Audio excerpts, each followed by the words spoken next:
Kasih karunia dan damai sejahtera dari Tuhan Allah Bapa kita dan dari anaknya Tuhan Yesus Kristus menyertaimu. Amin. Shalom, Horas. Selamat pagi untuk kita semua, Amang dan Inang, dan saudara-saudari yang kami kasihi dalam Kristus Yesus.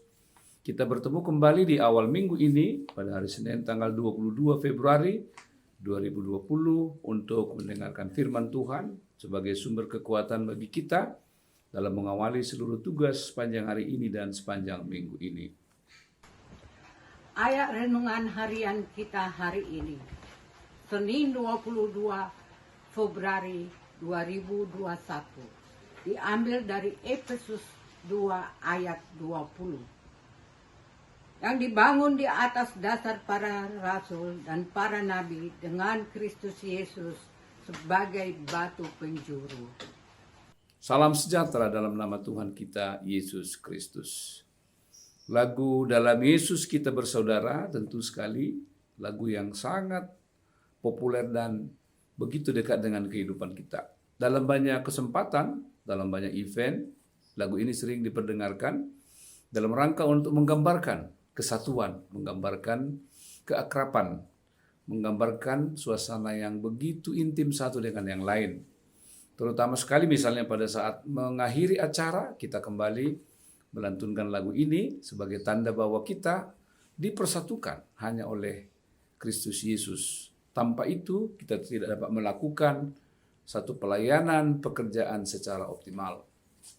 Di tahun 2003, saya masih mengingat ketika HKBP California diterima menjadi salah satu anggota dari sinode yang disebut dengan Pacific Synod di Evangelical Lutheran Church in America, Gereja Kristen Luteri Amerika, dan pada waktu itu kita bersama-sama dengan anggota jemaat dan Parhalado hadir dalam pembukaan sinode itu, sembari kita didaulat untuk menyanyikan satu lagu yang menunjukkan bahwa kita disambut sebagai saudara karena Kristus yang telah mempersatukan kita. Sungguh merupakan sebuah sukacita bahwa kita dengan perbedaan-perbedaan yang ada tetap dapat merasakan kehangatan, suasana yang membuat kita sebagai sebuah keluarga Allah, sebagaimana yang dikatakan dalam Latin. Dan inilah merupakan satu kekuatan yang selalu mempersatukan orang-orang percaya di semua benua, di semua tempat, di seluruh pojokan dunia ini. Meskipun dengan perbedaan-perbedaan yang ada, kita tidak pernah boleh dipisahkan. Bahkan tidak ada lagi orang yang jauh dan orang yang dekat, tapi kita disatukan di dalam Kristus Yesus. Yesus adalah dasar, adalah batu penjuru, tiang yang kokoh yang menopang segala kesatuan kita. Segala perbedaan kita boleh disatukan karena tiang yang kokoh di dalam Kristus Yesus Tuhan kita. Tentu sekali kalau kita mencoba untuk mencermati, mencoba untuk melihat dalam realitas kita, kita tidak memiliki dalam semua hal persamaan. Kita tentu memiliki perbedaan-perbedaan yang menjadi bagian dari kehidupan kita, yang menjadi bagian dari eksistensi kita sebagai manusia. Tetapi karena Kristus Yesus, semua gereja-gereja disatukan. Seluruh gereja-gereja di muka bumi ini dengan perbedaan-perbedaan budaya, kebiasaan, gaya hidup boleh disatukan oleh karena darah Kristus Yesus yang telah mempersatukan kita. Dan inilah yang menjadi sumber kekuatan kita sebagai orang-orang beriman, bahwa kita tetap boleh disatukan karena Kristus Yesus. Inilah yang diingatkan oleh Rasul Paulus kepada jemaat di Efesus supaya mereka tak dapat menjaga kesatuan, tidak dipisahkan oleh perbedaan yang jauh dan yang dekat, mereka yang berasal dari Kristen Yahudi dan non-Kristen Yahudi, tetapi mereka telah disatukan oleh dasar pemberitaan para rasul dan nabi, terutama sekali Yesus Kristus yang menjadi landasan, yang menjadi dasar yang kuat yang dapat mempersatukan mereka. Kita juga sebagai gereja yang hadir di tengah-tengah dunia saat ini, meskipun dengan perbedaan-perbedaan, tetapi kita boleh disatukan oleh Kristus Yesus. Dan dalam tradisi gereja-gereja seperti HKBP, kita boleh mengatakan bahwa kita terus disatukan oleh satu ikatan karena Kristus Yesus yang telah mempersatukan kita. Bahkan dalam berbagai dinamika kehidupan gereja HKBP, meskipun misalnya dalam setiap agenda 4 tahunan ada pemilihan-pemilihan dalam gereja kita dengan segala perbedaan, tetapi kita sun hodos berjalan bersama-sama karena dasar Yesus Kristus sebagai kekuatan dan dasar kita. Dan itu juga yang kekuatan orang-orang percaya di sepanjang abad, di sepanjang zaman. Kita hanya boleh kokoh berdiri karena Yesus adalah dasar kita. Kita hanya dapat menjalani semua tantangan, menjalani semua kehidupan kita, berjalan dalam arak-arakan bersama menuju akhir zaman.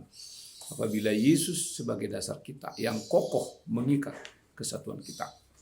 Inilah renungan yang mengingatkan kita pada hari ini bahwa kesatuan di dalam Kristus, bahwa kasih dapat diaplikasikan di semua tempat. Jadi kalau kita pergi kemanapun, kasih itu sama.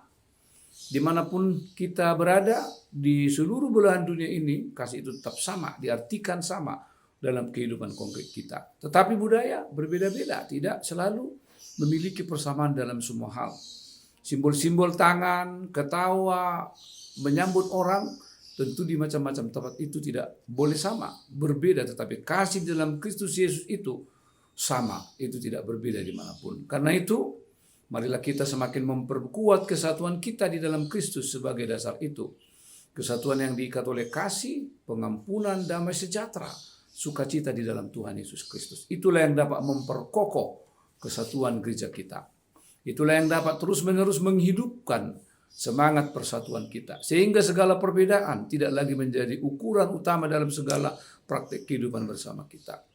Kesatuan itu diikat oleh karena Kristus, oleh karena ajaran Kristus yang menjadi pokok kehidupan kita.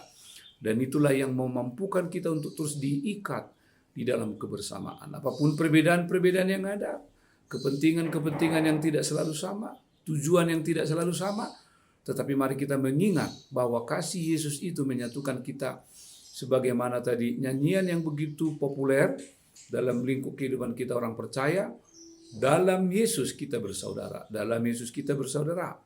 Itulah yang terus menyuburkan, menyemangati, dan mendorong semangat kesatuan di tengah-tengah gereja kita, agar gereja bisa bertumbuh, mengalami proses pendewasaan yang terus-menerus, sehingga gereja tetap dapat menjadi saksi-saksi Tuhan sampai pada akhir zaman, dan menunjukkan tanda-tanda kerajaan Allah di mana mereka berada. Kiranya renungan hari ini semakin menyemangati kita untuk membangun kesatuan di tengah-tengah persekutuan kita. Amin, kita berdoa. Terima kasih Tuhan untuk firman-Mu. Biarlah firman-Mu ini menjadi kekuatan bagi kami untuk dapat mempraktekkan bagaimana kesatuan itu boleh dicapai karena Kristus yang telah mengikat kesatuan kami. Terima kasih Tuhan, biarlah firman-Mu ini menguatkan kami dalam mengawali seluruh tugas-tugas kami. Terima kasih Tuhan, dalam Kristus Yesus kami berdoa dan bersyukur. Amin. Anugerah Tuhan kita Yesus Kristus, kasih setia Allah Bapa dan persekutuan dengan Roh Kudus menyertai-Mu hari ini sampai selama-lamanya. Amin.